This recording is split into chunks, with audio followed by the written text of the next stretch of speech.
चालू होगा तो बता देना भाई। अच्छा चालू है। अच्छा सॉरी। हाँ, मैं कह रहा था दोस्तों कि कहीं ना बनी एक यूनिवर्सिटी की कभी ना हुई एक रिसर्च से पता चला है कि मंडे से फ्राइडे आने में करोड़ों साल लग जाते हैं, लेकिन फ्राइडे से मंडे बस 2 ही मिनट में आ जाता है।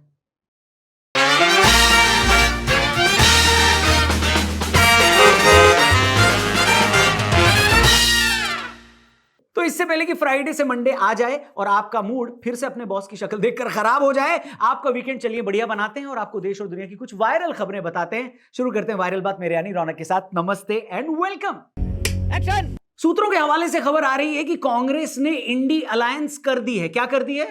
खत्म। अब से कांग्रेस हर इलेक्शन में अकेले चुनाव लड़ेगी, ऐसा सूत्र बता रहे हैं। किसी भी पार्टी के साथ अब उनका कोई गठबंधन नहीं रहेगा। यह सुनकर बाकी पार्टियों में तो जश्न का माहौल है, पर बीजेपी में गम का माहौल है।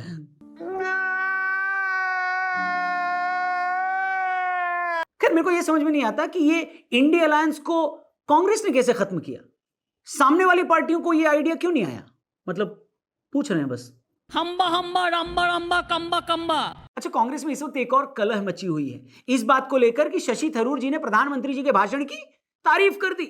इस बात पर कांग्रेस के कुछ नेता भड़क गए हैं। ये पूछ रहे हैं कि मोदी जी के भाषण में इनको अच्छा क्या लग गया, जो कि मेरे हिसाब से सही बात नहीं है। लो, मोदी जी का भाषण लोगों को अच्छा लगता है क्यों? क्योंकि वो ऐसी भाषा का इस्तेमाल करते हैं जो लोगों को समझ में आती है।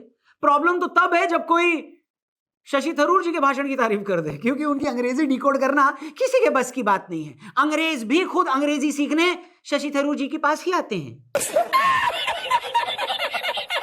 बाकी दोस्तों, केजरीवाल जी ने महारानी वेब सीरीज की बड़ी तारीफ करी है। उन्होंने कहा है कि यह सीरीज सबको देखनी चाहिए। वेरी गुड केजरीवाल जी, आप ही का लॉजिक इस्तेमाल किया जाए तो जैसा आपने कहा था कि कश्मीर फाइल्स को थिएटर से हटाकर यूट्यूब पर रिलीज कर दो, सब देख लेंगे, वैसे ही आप यहां पर महारानी वालों से बोल दो ना कि ओटीटी से यूट्यूब पर डाल दे। इजी है, सब देख लेंगे।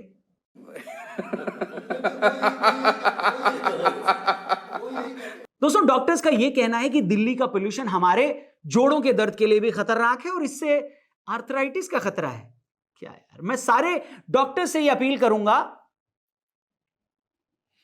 मैं डॉक्टर्स बोल रहा था, क्या फोटो लगा दिया आपने, हटाओ इसको। हाँ, खैर, मैं सारे डॉक्टर से ये रिक्वेस्ट करूंगा कि आप लोग ना एक साथ बैठकर एक ही बार में ये डिसाइड कर लो कि बॉडी का ऐसा कौन सा अंग है जिसको पोल्यूशन से नुकसान नहीं हो रहा। ये रोज रोज नई बीमारी मत बताओ यार, बोर हो गए हम। अच्छा, इस हफ्ते दिग्गज अभिनेता प्रेम चोपड़ा जी भी अस्पताल से डिस्चार्ज होकर घर वापस आ गए हैं। उनके घर वाले 2 वजह से बड़े खुश हैं। एक तो ये कि चोपड़ा जी घर वापस आ चुके हैं, और दूसरा इस वजह से कि मीडिया वालों की बुरी नजर से वो बच गए और उनके बारे में कोई खबर नहीं चली ना। हमारे यहां भी नहीं चली ना। गुड, अच्छा है, थैंक यू। मॉस्को में हुए एससीओ समिट में विदेश मंत्री जयशंकर जी ने एक बार फिर पुतिन से मुलाकात करी। मतलब जितना फ्रीक्वेंटली जयशंकर जी और पुतिन भाई मिल रहे हैं ना, उस हिसाब से अमेरिका और पाकिस्तान वालों को चूरन का एक्स्ट्रा डब्बा मंगवाना पड़ेगा, क्योंकि ये बात उनको हजम ही नहीं हो रही होगी। आपने सबसे पहले घबराना नहीं है। अमेरिकी राष्ट्रपति डोनाल्ड ट्रंप ने व्हाइट हाउस में फुटबॉलर रोनाल्डो से मुलाकात करी और उन्होंने कहा कि वो मेसी और रोनाल्डो के बीच रोनाल्डो को ही पसंद करते हैं। उनका बेटा भी रोनाल्डो का फैन है। बढ़िया, अच्छा हुआ ट्रंप ने मेसी और रोनाल्डो फैंस के बीच झगड़ा रुकवाकर सीज फायर करने का क्रेडिट नहीं लिया। क्रिकेट की भी बात कर लेते हैं। साउथ अफ्रीका के साथ अपना पहला टेस्ट मैच जो कोलकाता में हुआ था, वो हम लोग हार गए, टीम इंडिया हार गई। पर दुख की बात यह है कि यह टीम मैनेजमेंट इस हार के लिए रोहित और कोहली को जिम्मेदार नहीं ठहरा सकता, क्योंकि ये दोनों तो पहले ही टेस्ट से रिटायर हो चुके हैं। नहीं साला, ये दुख का खत्म नहीं होता बे। दिल्ली एयर पोल्यूशन को लेकर डॉक्टर्स ने, या तुम डॉक्टर्स पे गलत फोटो क्यों लगाते हो यार? वापस से, हाँ, दिल्ली एयर पोल्यूशन को लेकर एम्स के डॉक्टर्स ने कहा है कि इस पोल्यूशन के खिलाफ मास्क भी असर नहीं करेगा।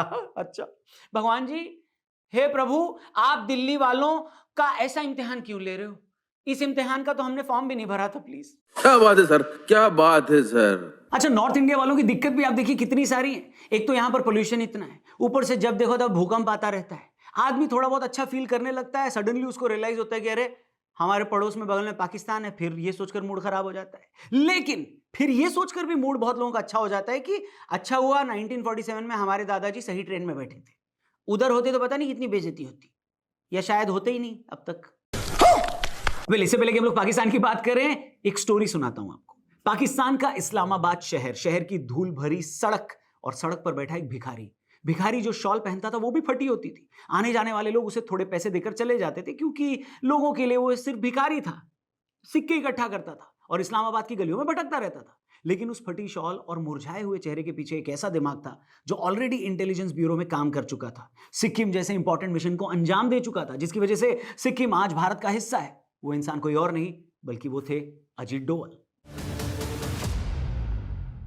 इस्लामाबाद में अजीत डोवल एक भिखारी के भेष में इसलिए थे क्योंकि उनको पाकिस्तान के सीक्रेट न्यूक्लियर वेपन्स की तैयारी का पता लगाना था। असल में 1974 में जब भारत ने न्यूक्लियर टेस्ट किया, उसके बाद से पाकिस्तान बौखलाया था और अपना खुद का न्यूक्लियर प्रोग्राम डेवलप करना चाहता था। इसमें चाइना पाकिस्तान की मदद कर रहा था। भारत को पाकिस्तान के इस गुप्त मिशन के बारे में पता करना था और इसकी जिम्मेदारी दी गई थी अजीत डोवल को। इस्लामाबाद का कहूटा टाउन वो जगह थी जहां पर खान रिसर्च लेबोरेटरी थी। यहां पर साइंटिस्ट, सिक्योरिटी पर्सन और पाकिस्तान के टॉप गवर्नमेंट ऑफिशियल्स चोरी छिपे आते थे और एक ऐसा सीक्रेट वो लोग छुपा रहे थे जो दुनिया भर की तस्वीर बदल सकता था। महीनों तक अजीत डोवल उनकी आंखों से छिपे रहे, हर एक मूवमेंट नोटिस करते रहे, सबकी आंखों से छिपकर इंफॉर्मेशन निकालना उन्होंने अपनी डेली रूटीन का पार्ट बना लिया। और फिर भारत को मिला एक ब्रेक थ्रू। अजीत डोवल ने एक ऐसा हेयर सैलून ढूंढ लिया जहां पर खान रिसर्च लेबोरेटरी के साइंटिस्ट अक्सर जाया करते थे अपने बाल या दाढ़ी कटवाने। अजीत डोवल ने उस शॉप पर जाकर उन साइंटिस्ट के कटे हुए बाल इकट्ठा करना शुरू कर दिया और वो सैंपल भारत एनालिसिस के लिए भेजना शुरू कर दिया। टेस्ट के जो रिजल्ट निकल कर आए वो दुनिया को चौंका देने वाले थे। उन बालों में यूरेनियम और रेडिएशन की ट्रेस पाई गई। ये बात कंफर्म हो गई कि पाकिस्तान न्यूक्लियर वेपन्स डेवलप कर रहा है और इस इंटेलिजेंस की मदद से भारत ने अपनी नेशनल सिक्योरिटी पॉलिसी नई तरीके से डिजाइन करी। ये मिशन बहुत छोटा था। अजीत डोवल पाकिस्तान में 6 साल रहे, लेकिन इन 6 सालों में उनका भेद खुल जाने का खतरा हमेशा बना रहा। उनके पकड़े जाने का मतलब सिर्फ उनकी जान जाना नहीं था, बल्कि भारत की नेशनल सिक्योरिटी भी उथल पुथल हो सकती थी। लेकिन अजीत डोवल ने अपनी जान दांव पर लगाई। एक्सपर्ट्स के मुताबिक उन्हीं की वजह से पाकिस्तान की न्यूक्लियर टेस्टिंग कैपेबिलिटी 15 साल के लिए डिले हो गई। हमने आपको ये कहानी इसलिए सुनाई क्योंकि एक फिल्म आने वाली जिसका ट्रेलर शायद सभी लोगों ने देख लिया होगा, धुरंधर। इस फिल्म में अजीत डोवल का किरदार निभा रहे हैं माधवन। ये एक स्पाई थ्रिलर फिल्म। कहा जा रहा है कि इस फिल्म में रणवीर सिंह भी जिस किरदार को प्ले कर रहे हैं वो मेजर मोहित शर्मा से इंस्पायर्ड, जो कि अंडरकवर एजेंट थे। इफ्तिकार भट्ट के नाम से हिजबुल आतंकी संगठन में घुस गए थे और फिर उनके कई मंसूबों को उन्होंने नाकामयाब किया। इस फिल्म में और भी कई सारे किरदार ऐसे हैं जो पाकिस्तान से इंस्पायर्ड हैं। उनके यहाँ जो गैंग वॉर होती थी, उनके आईएसआई के अफसर, वो किरदार अर्जुन रामपाल निभा रहे हैं, जिसमें वो किसी भारतीय पर टॉर्चर करते हुए दिखाई दे रहे हैं। लेकिन आज का बिस्मिल्लाह इसके साथ। ये फिल्म रियल इवेंट्स पर बेस्ड और जहां कहीं भी पाकिस्तान की रियलिटी दुनिया के सामने दिखने लगती है तो पाकिस्तान को लगता है कि उनकी इमेज खराब हो रही है। लेकिन ये अबोध बालक ये नहीं जानते कि उनकी इमेज दुनिया के सामने कभी अच्छी थी भी नहीं। बेटा तुमसे ना हो पाएगा।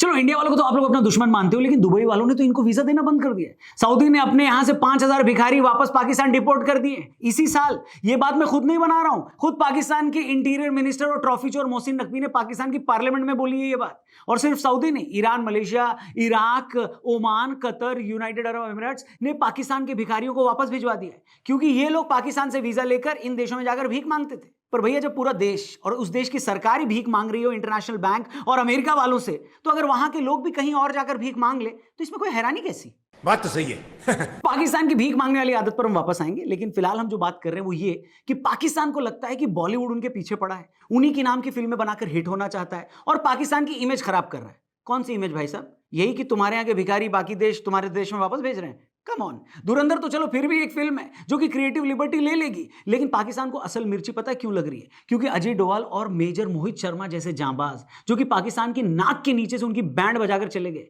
जब उनकी कहानी दुनिया के सामने आएगी तो पाकिस्तान की कितनी बेइज्जती हो जाएगी। बस इसीलिए पाकिस्तान को लग रहा है कि ये फिल्म उनकी इमेज डैमेज कर सकती है। लेकिन जैसा कि मैंने कहा, इमेज डैमेज करने से पहले इमेज अच्छी होनी जरूरी होती है कि नहीं? बहुत पुरानी रिपोर्ट है, लेकिन 2011 में पाकिस्तान के एक बड़े अखबार में ये रिपोर्ट छपी थी कि दुनिया की 56% आबादी पाकिस्तान के लिए नेगेटिव विचार रखती है।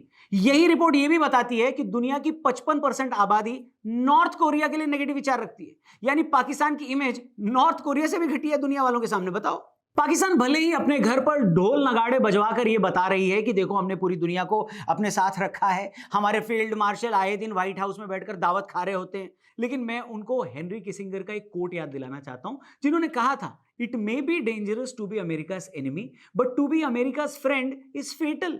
यानी अमेरिका का दुश्मन होना खतरनाक तो है, लेकिन अमेरिका का दोस्त होने में तो जान का खतरा है। जब हेनरी भैया ने ये बात बोली थी तब तो अमेरिका में डोनाल्ड ट्रंप भी नहीं थे। अब अगर डोनाल्ड ट्रंप को खुश करके आपको लग रहा है कि आपने कद्दू में तीर मार लिया है, तो फिर तो भैया अब्राहम लिंकन, जॉर्ज वाशिंगटन और जॉन एफ कैनेडी खुद आकर बोलेंगे कि बेटा पाकिस्तानियों तुमसे ना हो पाएगा, तुम रहने दो, तुम्हारे लक्षण हमको ठीक नहीं लग रहे। पाकिस्तान वालों ने अपनी आवाम की आंखों में एक और धूल तब झोंकी जब उन्होंने सऊदी के साथ एक डिफेंस पैक्ट साइन किया।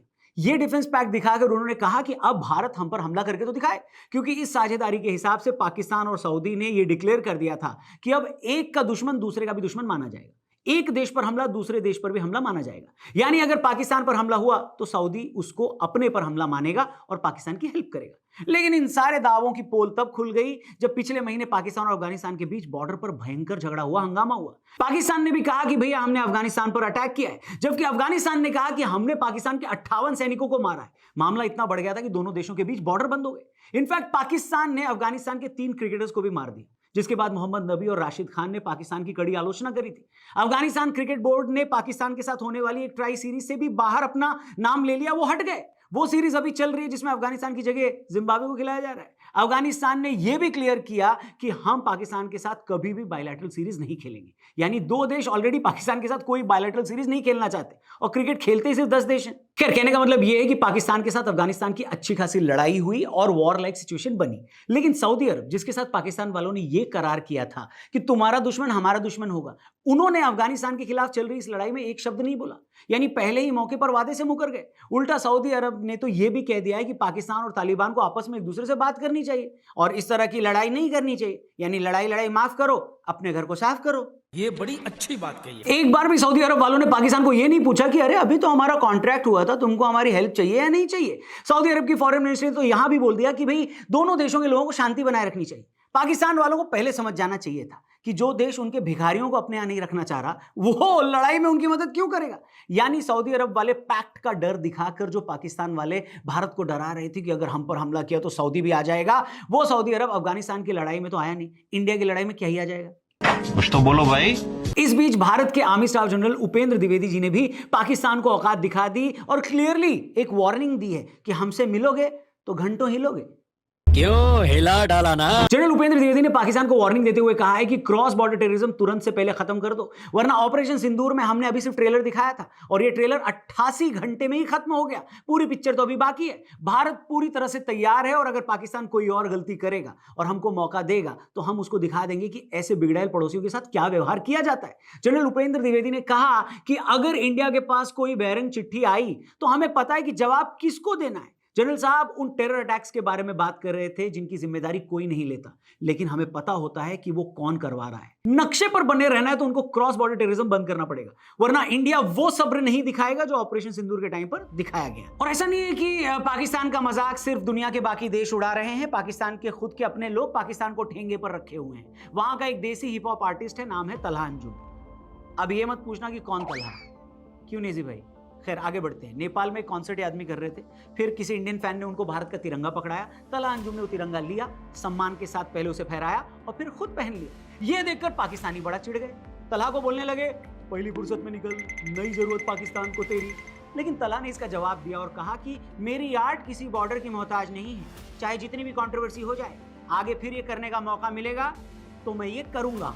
ये देखकर पाकिस्तान वाले जल भूनकर राख हो गए। पर कोई बात, पाकिस्तान वालों कोई बात नहीं। इंडिया पाकिस्तान के रिलेशन चाहे जितने भी खराब हो जाए, अगर आपको जरूरत होगी तो हम प्रबंध करवा देंगे, बरनौल भिजवा देंगे, कोई दिक्कत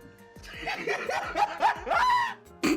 वैसे दोस्तों एक लेजेंड ने बहुत सही बात बोली थी कि पाकिस्तान के झंडे पर जो ये एक स्टार है वो असल में पाकिस्तान को किसी ने रिव्यू किया है और मेरे ख्याल से वो एक स्टार भी किसी ने कोक स्टूडियो की वजह से दे दिया होगा, वरना तो पाकिस्तान एक भी नहीं डिजर्व करता है कि नहीं। पर मैं डिजर्व करता हूं बहुत सारा प्यार। आपको ये एपिसोड पसंद आया हो, हमको सोशल मीडिया पे जरूर बताना, हमारे यूट्यूब चैनल को भी जरूर सब्सक्राइब करना। ये एपिसोड, ये वीडियो आप वहां भी देख सकते हैं। बाकी थर्सडे फ्राइडे 8:25 PM मुलाकात होगी ओनली ऑन न्यूज़ 18 इंडिया। तब तक के अपना ख्याल रखिए, जल्दी मिलते हैं। चलता हूं, दुआओं में याद रखना मेरे जिक्र का, सुबह पे स्वाद रखना।